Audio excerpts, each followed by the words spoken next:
Chairman of the Board of the Bermuda Housing Corporation, Mr. Chris Famous, and the dedicated BHC team led by Paul Martin. I also extend my thanks to our contractors and partners whose hard work is helping bring this development to life.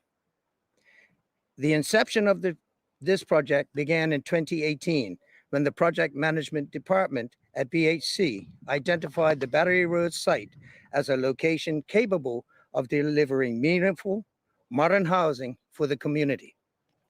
Over the past several years, this project has evolved from concept to a fully active construction site, a journey that has required patience, planning, and persistence.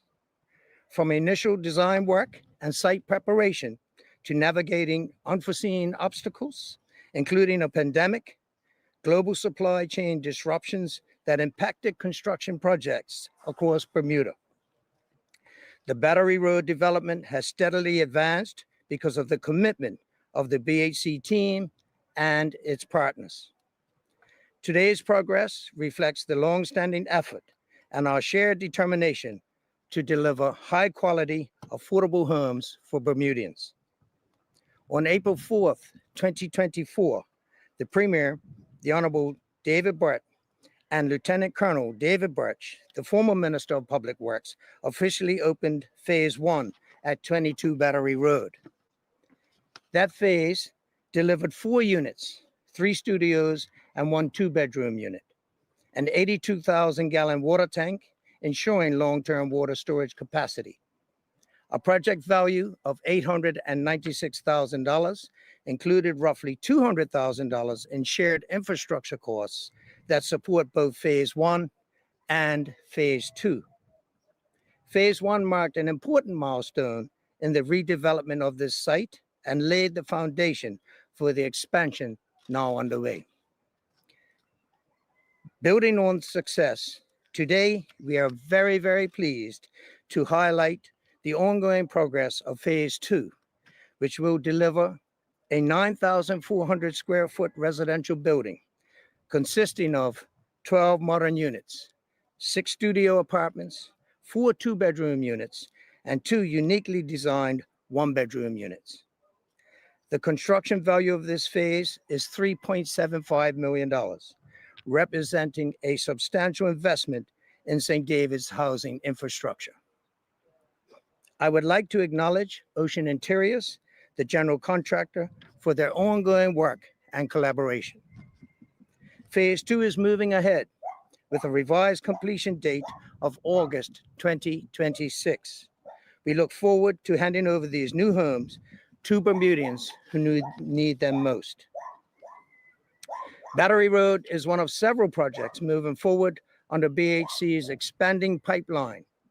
Across the island, these developments are transforming outdated sites, revitalizing underused properties, and increasing the supply of modern, affordable housing for Bermudians.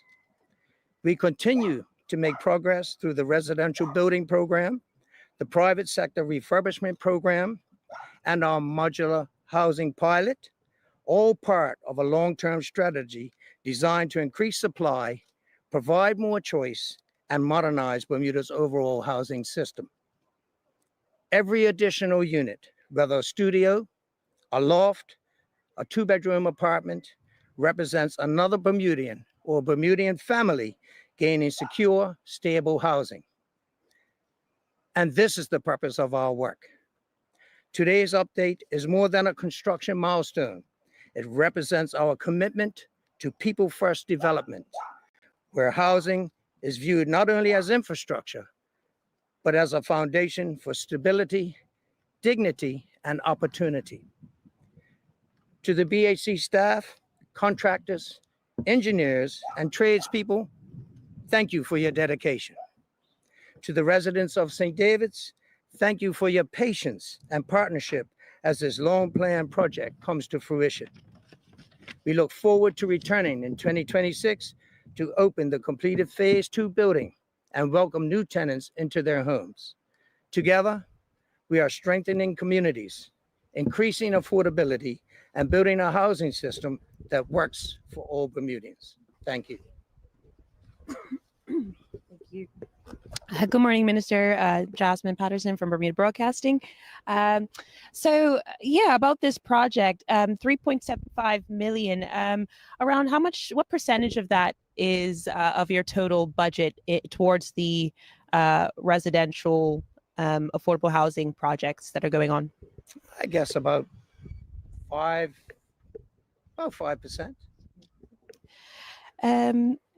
I suppose, 12 units not going to be online until next year. Do you have any temporary decisions to make for those looking for homes at the moment? Well, you will know that I announced in the House of Assembly not long ago, we have 11 homes being manufactured as we speak. And those were the expandable container homes and the modular homes, which hopefully, if all goes well, they will arrive in Bermuda the early part of next year. And we will have those people housed in the first quarter of next year.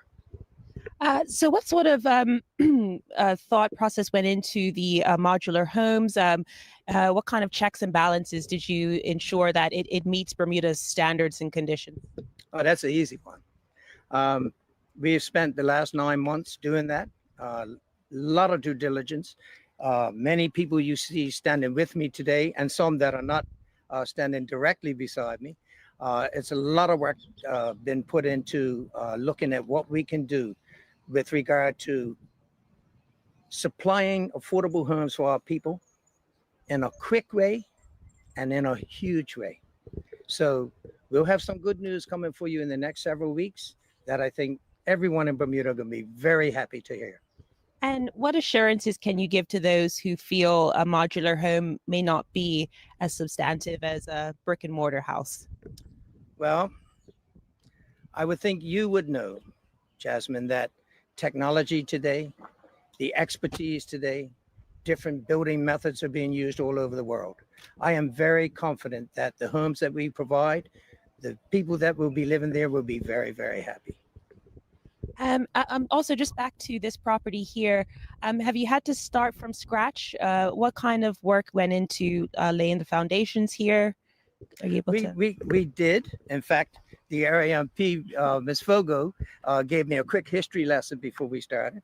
And it was a few older buildings here. It was a nursery and a couple of apartments that were demolished to make way for this new development. Thank you. Morning, Minister. Morning. So can you say a little bit about what the rent might look like for some of these units? What the rent would look like when these units become up online? Well, as you may know, we have a standard rent structure across BHC. So the rents will be anywhere from $800 for the 1 bedrooms up to $1,200, $1,500 for the 2 bedrooms that we have. And of course, as you know, when we open the Battery later on next year, we had a press conference there not long ago. The 3-bedroom units are going to be anywhere between $200 and $2,400 a month. And Chelsea, yes. With these container homes, where do you have any idea where they may be placed on the island? I do, in the West End. Okay, can you give a little bit more detail? That's coming. Okay, and how many planning applications have been made in relation to these container homes? Planning applications? Yes. All of them. Okay, all 11. All 11. And can you talk a little about how big these container homes may be? Anywhere from 475 square feet to 850 square feet. And will private homeowners be able to possibly bring in some of these containers for maybe their own housing needs? Well, I hope they see them, like them, and do it. Yeah, I do hope so. Okay, thank you very much, Minister. Oh, sorry, just additional question, Minister. You mentioned the private sector redevelopment scheme. I wondered if you could provide an update, like how many property owners are taking part in this project. Are you seeing more people, fewer? We are. I think at present we're at about 24 inquiries. But we found that even though the funding was just approved earlier this year, it's been a bit challenging. We've had applications from folks that live in units. They may not own them. We've found family members that live in units and are trying to get it done and need permission. And trying to get the family members to agree. So it's been a process. We are trying our best to assist as much as we possibly can.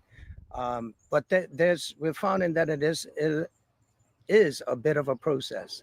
And we're just working with anyone that is interested to try to move that process along quicker. We are making some adjustments in-house to try and push that along faster than what it has been. So the interest is there. But folks have to remember that if we're looking at 125,000 per unit, that's where that limit is. And we're looking at that as well to maybe have that increased a bit, because we don't want to turn away anyone that is interested in doing it and find that they're not far away from getting the required funding, the permissions we have with the bank. So we're looking at changing that number too. Do you expect the proposed amendments to the Landlord Tenancy Acts to perhaps strengthen this project, this scheme? I think what's being proposed and what we're looking at now with regard to the Landlord and Tenants Act, it's been a challenge for both the tenants and landlords over the last several years. You will know that the act currently is way outdated. So I think that when the amendments come to the act, I think it's going to bode well for both tenants and landlords. Thank you. Can you talk a little bit about the waiting list right now on Urban Housing Corporation's waiting list, number of families?